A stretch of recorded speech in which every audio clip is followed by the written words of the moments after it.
So if you want to finish your story about the nephew. Yeah, I was just saying, yeah, he's in basic training right now, and it's doing great for him. He's making friends and getting stronger and improving his penmanship. So Yeah, the military teaches you that there's no such thing as cursive. It's strictly block letters. yes, that's right. All right, I'll start the meeting off. Good evening, everyone. Before I go any farther, I'm going to go ahead and give this quote. It's by Joseph Addison. He said, "Even a stopped clock is right twice a day." And I'll tell you why I think that's appropriate for our group tonight is that I haven't done a damn thing. And I don't know if anybody else has about the mesh, but at least we're right twice a day, hopefully.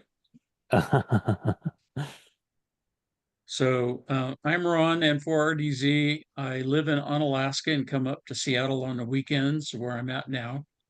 And uh, Adam, for your purposes, I also have ham WAN and a 360-degree mesh node on the roof of my home Cool. with a Rocket M2, which has not been updated forever. And then I have a TP link still. I just checked to see if it was still there. TP link on the floor. And I've given away countless numbers of TP links, almost every club meeting we had or party. So I'll let everyone introduce themselves the moment they get a chance to talk. I have nothing to say, so I'll pass the baton. Alrighty. Of course, KF7AZP. Still tinkering. Haven't got anything up and stable yet. Been playing with the AREDN most recently. I did get a 5 GHz little unit for the ham WAN, and I've been playing with that as well. So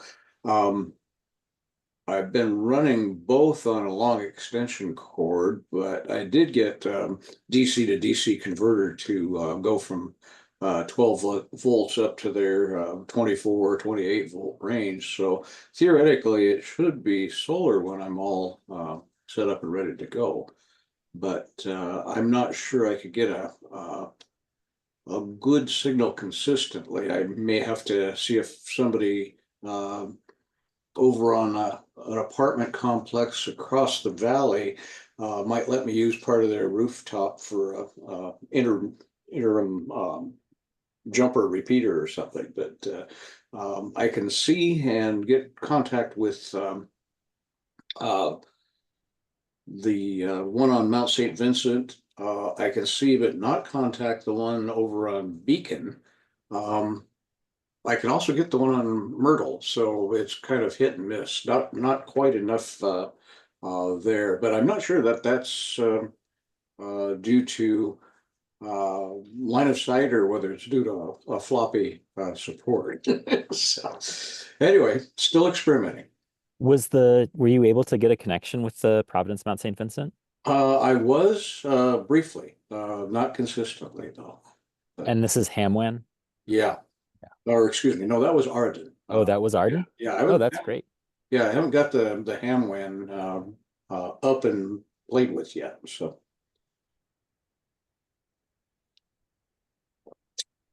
go ahead. Because there's a Hamwan, there's a pair of Hamwan sector antennas on Providence Mount St. Vincent also. Cool.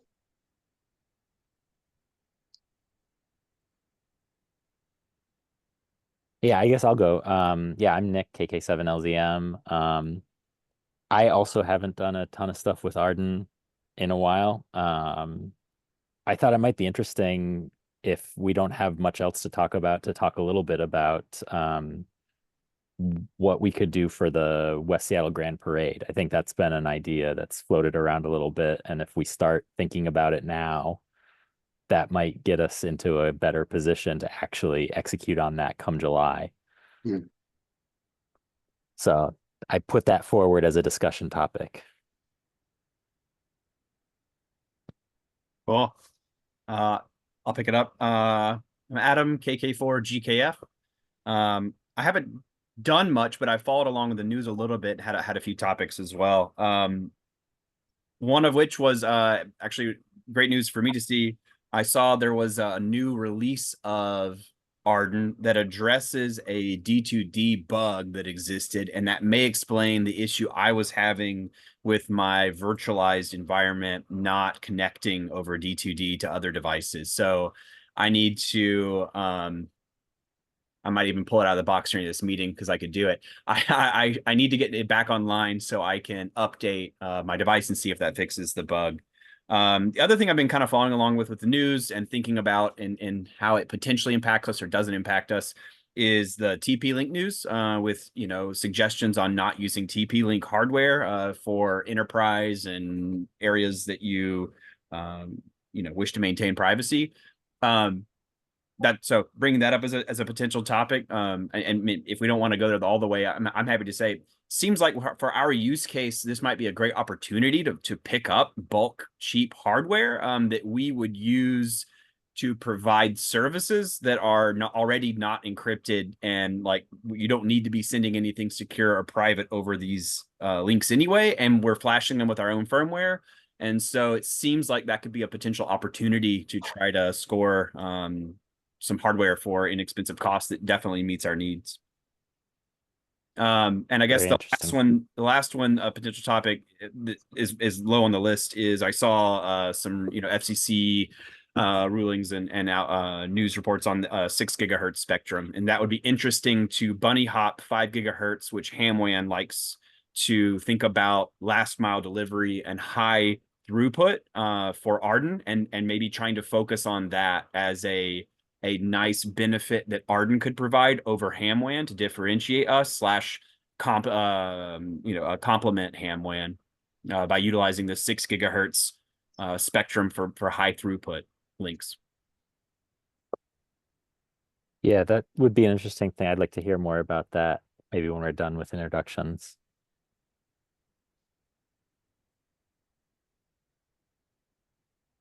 The only thing That I was- got going, I was going to say, the only thing I have going in is I fired up my MikroTik. I haven't used it since 23 when I lost my connection to the internet. So I'm going to try to get it the microcode the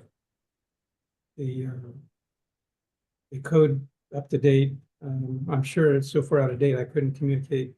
If I did somehow try to connect to another tunnel server, but I'm going to try to get with Doug Kingston. If I don't hear back from Carl Liam was my contact. Doug might be a better source to get over there, but it's going to be baby steps because I got to relearn a lot of things. I'm watching TV, I'm watching YouTube videos now to try to get my head back in the groove. Yeah, there's a lot of good YouTube content out there for AREDN.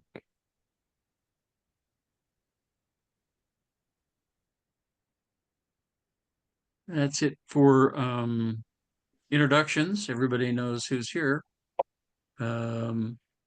So I'll open the floor discussion. We'll start with Nick's topic of the West Seattle Grand Parade and using AREDN for that. Yeah, well, I mean, I think have sort of thrown this idea around a little bit, but you know, I think the idea is when we do the West Seattle Grand Parade, we set up an AREDNMESH up and down the parade route, and then have maybe just a few sites where we have an IP phone and a camera and a computer setup, and then use this sort of ad hoc AREDN mesh over amateur radio as part of our parade operations. And it's not like, you know, it's not like we have a huge need for additional stuff for the parade, but I think that would be a good exercise to use AREDN and see what that's like. in an actual operational setting, you know, where we've got stuff going on and we have, maybe there's an opportunity for that to be useful, or for us to at least get some practice deploying these things, having them be set up. And so I don't know exactly what we need to get put together for that kind of an event, but I thought it would be neat to set that as kind of a goal, as a project for us to try and push forward, to say like we've really done something neat with AREDN in 2025. So I guess, what do Well, folks think about that? Well, we have the equipment that can be repurposed if we want to use the bigger antennas in the Rocket M2s. Mm-hmm. But since they've been sitting static for so long, there may be a need to reflash them. The one on the Alaska, Brookdale, Alaska and Alaska and 35th Brookdale. I don't even know if that's on. I think it was the last time we were there, but nobody's seeing it, so it may just need to be rejammed with a new program. Probably take it off of that banister that it's attached to, Mm-hmm. and figure out a way to battery power that, possibly, and then take the one off the senior center, the Center for Active Living, or whatever they're calling themselves, and do the same thing to that one, and put those two equally spaced down California, and then TP links at the ends, and we should be able to communicate from point A to point B. Yeah, exactly. Something I like would that think. seems like a great idea. And then we could have, you know, that there could be, you know, like maybe 4 or 5 different stations that are equipped with like the equipment that I just mentioned, right? Like having a camera there that's running into the mesh, and a computer, so that we could, and an IP phone, right? And then we could have that sort of be part of our operations. And I don't want to, you know, I don't want to put at risk the radio operations, the standard FM radio operations that we do, but to have that be as like another, you know, additional communication channel. I think it would be great to exercise things that way. I think we've already done a proof of concept, voice over IP phone, point to point, just using 2 units worked fine. It was clear, and we have the equipment to do that. Maybe in the 2 intermediary locations, somehow we attach a camera facing upstream. Mm-hmm. So someone at the end of the parade can get a phone call saying, okay, we're starting the parade, and then call up those cameras in sequential order. As we know that the parade is coming down, we'll be able to actually see the parade when it passes that point. Not that we're going to be able to do too much more than that, but any changes of the run list that the start line knows about can be forwarded to the finish line, so they can update the script when those people arrive. They're reading the right, not having to fill in gobbledygook while they're trying to figure out who the hell that person is that's walking in front of them. Mm-hmm. Yeah, that was kind of when I did the narration at Charleston Street. There was a couple of folks that didn't show up, and one got added, and I didn't know that. So, because I couldn't do that and talk on the radio at the same time. But Mm-hmm. that might be something that, if we can figure out how to self-power, battery power those nodes, and then I guess we'd have to have like a Raspberry Pi in the mix, so it would be able to feed a video signal. I don't know if you can connect the video right directly to the rocket. Yeah, I'm not sure. I've never hooked up a camera to an AREDN node before, but I know Tom hasn't he? Tom has, yeah. Yeah.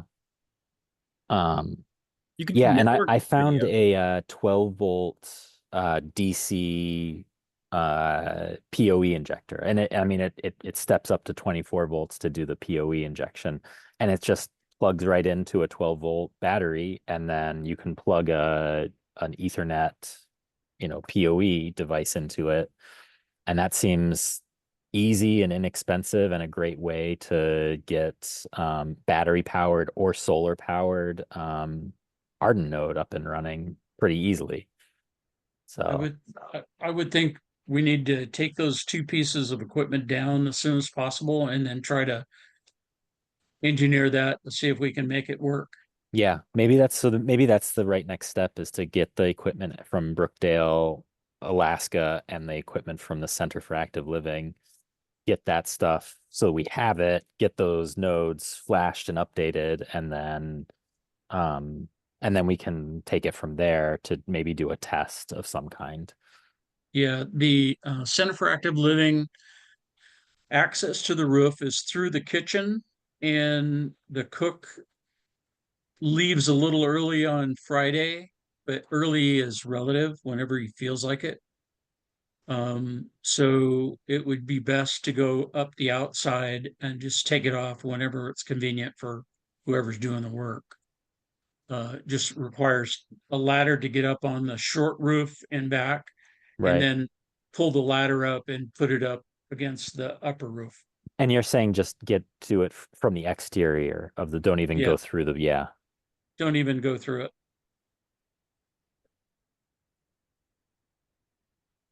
Yeah, that's great. Maybe we can chat more about actually the logistics of getting all of that set up tomorrow morning. Yeah, I'm sure there'll be folks at breakfast that will be able to come up with probably a 20 or 22-foot ladder, Yeah. extension ladder. And then that just pulls up, and you put it up against when everybody's up that's going to get up. Then you just pull the ladder up and you do the second stage. And then use a rope with somebody on the ground to lower down the equipment, because that's the non-penetrating roof mount, and all the cement blocks are still up there too. Right, right. Yeah, and then the equipment at Brookdale, Alaska is much easier to get. I mean, we just walked in the front door that one time, and the lady was just like, "Oh, okay, sure, take the elevator up, no problem." Go to the elevator, go outside, and just unbolt it off the railing. And it's plugged in. I think you saw it's plugged in right there, like 10 Yeah. feet away. Yeah. Yeah, that's something I can just do by myself, in fact. Yeah, but let's talk about the Center for Active Living one tomorrow. Maybe Jim can, I mean, because he's always down there, right? Every Monday. Jim does. He's a member of the board of directors. Oh, for Center for Active Living? Oh, Yeah. fantastic. Yeah, Fantastic. he's the contact for access if you need to get in and go to the bathroom when the place is closed on a weekend or something. He's got a key. Awesome. Great. Then I won't even feel like we're sneaking onto the roof and stealing something. Dun, dun, dun, dun, dun, yeah, dun, dun, dun, dun. Well, great. That sounds like a good start. Okay, I think that's going to be our next steps for the AREDNMESH for West Seattle. That So- doesn't affect John AZP, because we're not doing anything that's going to take away your Myrtle or your Mount St. Vincent connection. Right. That's good. I was actually hoping to refire the one down at the Salvation Army, but we haven't got around to that yet. Yeah, there's John Murphy's station north of the Salvation Army, about 5 blocks. He's got an Omni with a Rocket M2 that I can physically, from his deck, I can physically see Myrtle Reservoir. So he's probably got a really good signal, but he's not really all into the mesh like I thought he would be. It too probably needs to be, at least if nothing else, uploaded with the latest firmware. And then maybe that would be a viable connection to the Salvation Army. Okay. Salvation Army uses a sector antenna pointed north with a rocket M2.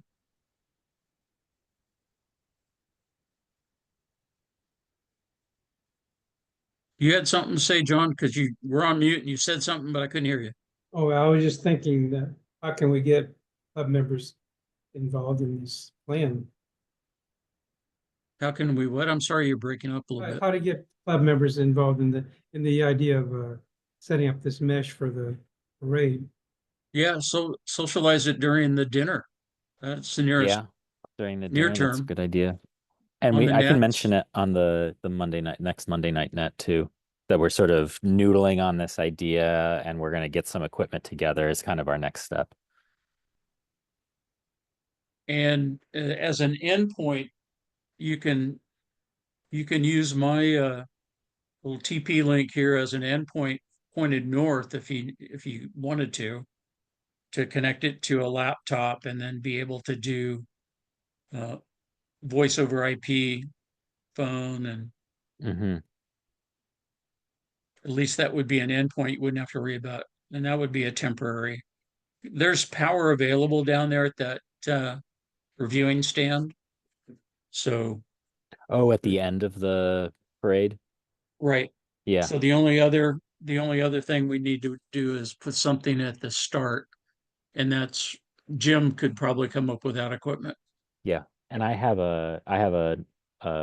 like a solar power station that has a big battery and 12 volts, and we can try this 12 volt PoE injector. I mean, it steps it up to 24. It's 12 Yeah. in, 24 out. Yeah.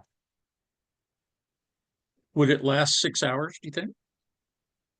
I mean, I've got a solar panel for it too that would, I think, produce plenty of I have a 50-watt solar panel, which I think would be more than enough.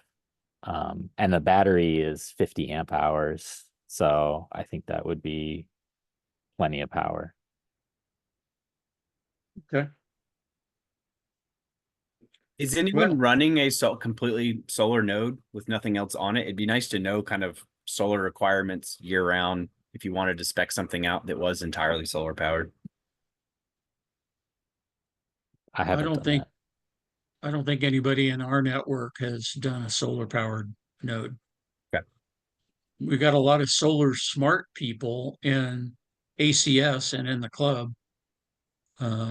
Wouldn't be a real hard nut to crack, I don't think. Cool. Thanks.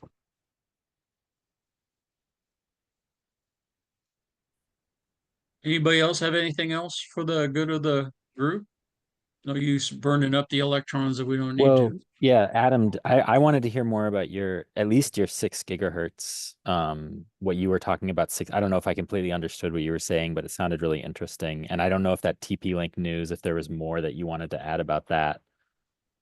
Yeah, I think just to wrap up TP-Link, I think just maybe keeping an eye out on Marketplace or OfferUp or wherever. If there's a business that's unloading, we're getting rid of a bunch of access points or something, like that would be a cool potential group buy or something to come into maybe a dozen or something access points, half a dozen access points, who knows, for a good price, if they're the current active models and not the sunset models that are too old. That was all I was thinking about with the TP-Link. And I also, I guess, I don't see any reason for us to communicate or recommend not using TP-Link, but please feel free to correct me or feel differently. But I don't see an issue with us continuing to use TP-Link, because the issues with TP-Link were security related, and like there's nothing on this that should be secure anyway, because it's all unencrypted and over ham. And that's more of an issue with their firmware anyways, is that right? That's right. That's right. So the AREDN I'm unaware of any firmware- hardware issues. That's So right. that completely eliminate. Yeah, I just want to be super clear that when what you're saying is not that there's a problem, with TP-Link devices. What you're saying is China is listening to all the TP links. There is so the current recommendation from the US government is not to use TP-Link network hardware for your business or your personal, for anywhere that you're wanting to do anything secure like banking. So that is adjacent to our use. And so, yeah, as far as I'm aware, there are no hardware issues, and it is firmware related, and that all goes away when we flash it. And it seems like an opportunity for us to pick up cheap hardware if it's out there. That was right, all. because a bunch of people are going to be trying to unload this stuff now. Because That's for right. them it doesn't work, Fire- but for Fire us sale. it would be That's right. perfect. That's right. It would be great for us to take advantage of what is not working for them anymore. Yeah, so that was it. And then so switch over to 6 gigahertz. So Wi-Fi today has been it was 2.4 gigahertz in that spectrum, and then which overlaps with handband. And then there's the 5 gigahertz spectrum, which has really two separate spectrums. There's a middle section there that you don't want to use because of radar and other things. But anyway, there's 5 gigahertz, which in our area today, 2.4 gigahertz is what I'm hearing and seeing is the recommendation for AREDN. If you're wanting to connect to others using AREDN, the meeting place for that is in the 2.4 gigahertz space. HamWAN is enjoying the low noise floor of 5 gigahertz outside commercial Wi-Fi so that they're able to take advantage of that small sliver of space. And so they're using the 5 gigahertz spectrum. And I've heard, from HamWAN, they asked nicely if we could not use 5 gigahertz when we can avoid it. And that seems like a non-issue. That's great. That's fine. It's not a big deal.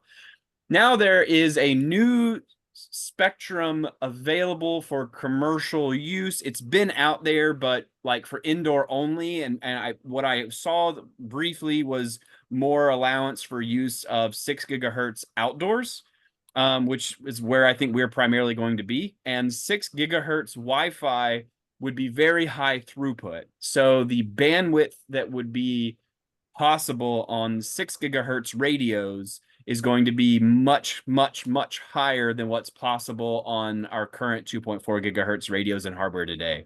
So if we're thinking about ways to grow AREDN or utilize AREDN, 6 gigahertz also isn't going to do as well over very long links, which makes it nice for kind of site local Wi-Fi. And so if we're thinking things like large number of video streams or large file transfers of data that's not encrypted, that would be kind of an interesting use case for us to try to fill that need. I could see that being a thing that is a benefit to showing up with a 6 gigahertz AREDN deployment at a site local space. Imagine you have multiple agencies, they're trying to share data between each other, maybe do video conferencing or who knows what, simultaneous video streams, maybe monitor webcams or network cameras and things like that. You could use the 6 gigahertz space to provide that service nicely. Yeah. And is there AREDN firmware that can make use of Yep. for any hardware that can do 6 gigahertz? There is, although it's not on their primary hardware list, but if you go look at the online AREDN map, there is a selection there for 6 gigahertz. I think some devices misreport what frequency they're using, or either that or something's been configured in a way that I haven't quite understood. But yeah, there is. This is so new, I would expect it to be something that would only be available in potentially new hardware that would really kind of fulfill this role. But I would expect that now that it's available for manufacturers to start manufacturing those types of devices. Yeah. Interesting. So is it right to think that this is maybe more of a long-term opportunity? Like we're gonna have to wait for the hardware manufacturers to start producing it, and then we're gonna have to wait for the AREDN firmware to fully support it, or do I have that wrong?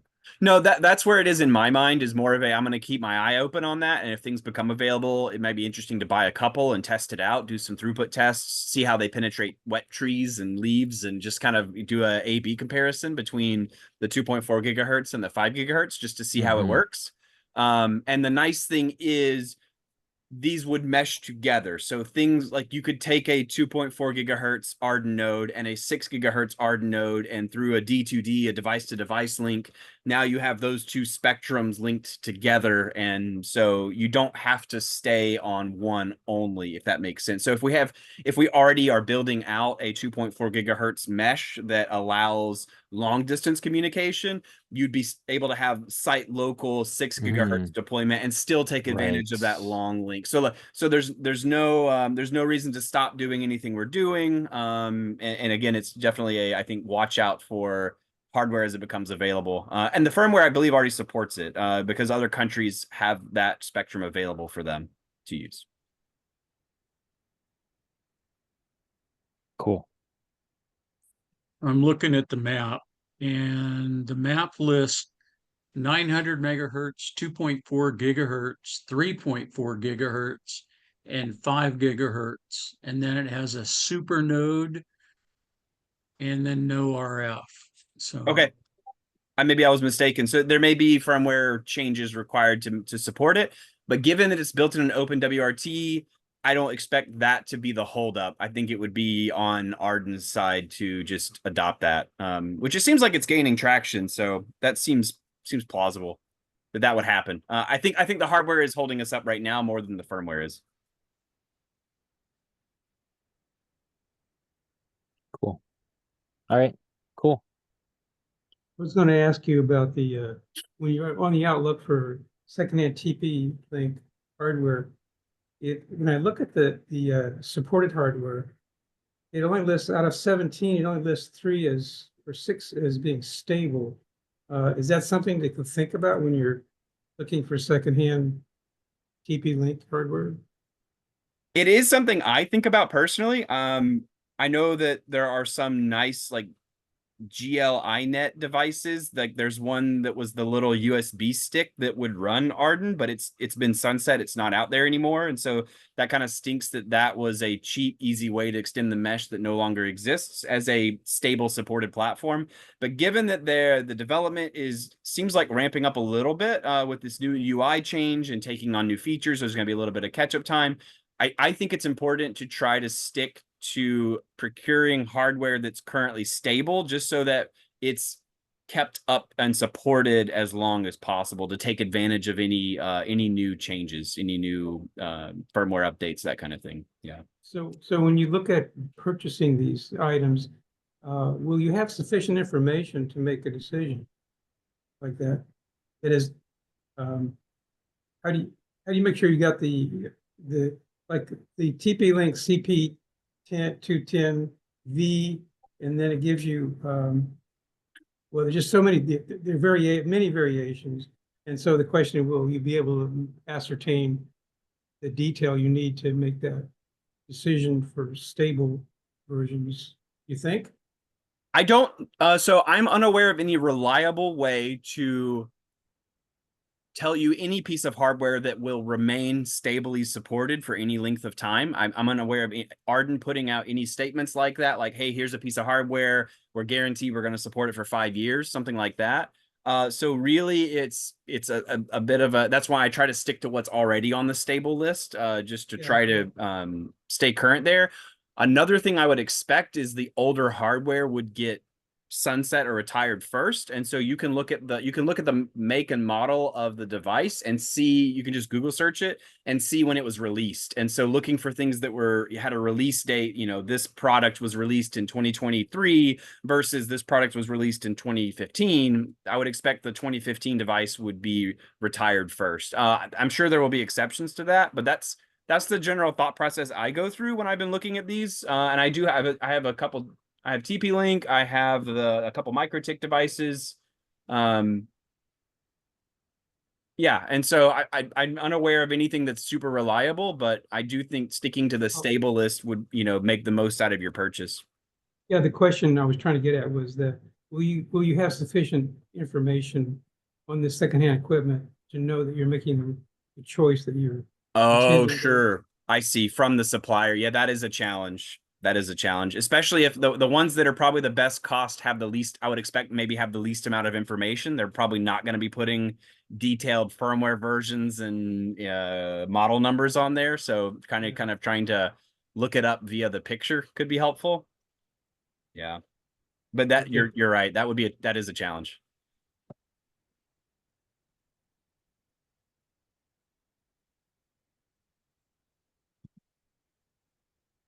All right. Any alibis? No brass, no emerald, drill sergeant. All right, time for my quote again. Even a stopped clock is right twice a day. Joseph Addison, not Ron Zuber. So if there's nothing else, I'll stop the recording.